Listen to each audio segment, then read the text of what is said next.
In the late 1970s, Karen Carpenter, already adored as one of the greatest voices of her generation, decided to step outside the comfort of the Carpenters' sound.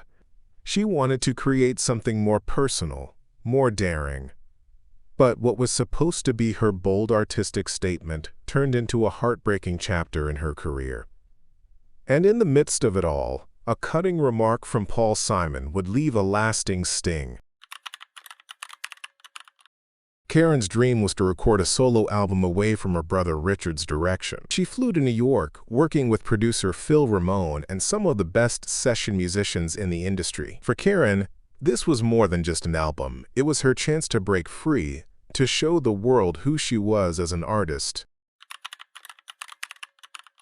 But the project was far from easy. For months, Karen recorded tracks that leaned toward disco and adult contemporary sounds. The label executives were unsure. Richard Carpenter, battling his own struggles, was skeptical.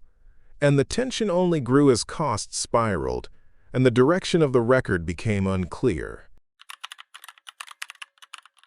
Among the many who heard Karen's recordings was Paul Simon.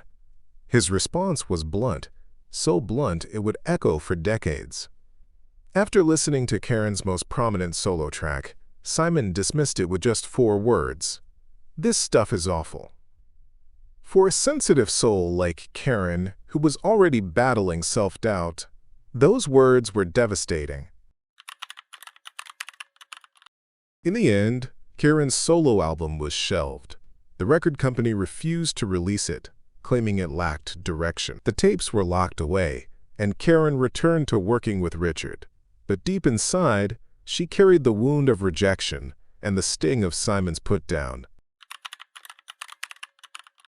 It wasn't until 1996, 13 years after her passing, that Karen's solo album was finally released.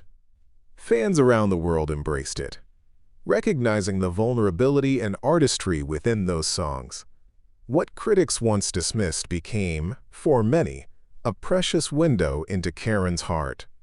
Paul Simon's words may have been harsh, but they could never erase the beauty of Karen Carpenter's voice. Her solo work stands today not as a failure, but as a testament to her courage, her artistry, and her eternal place in music history.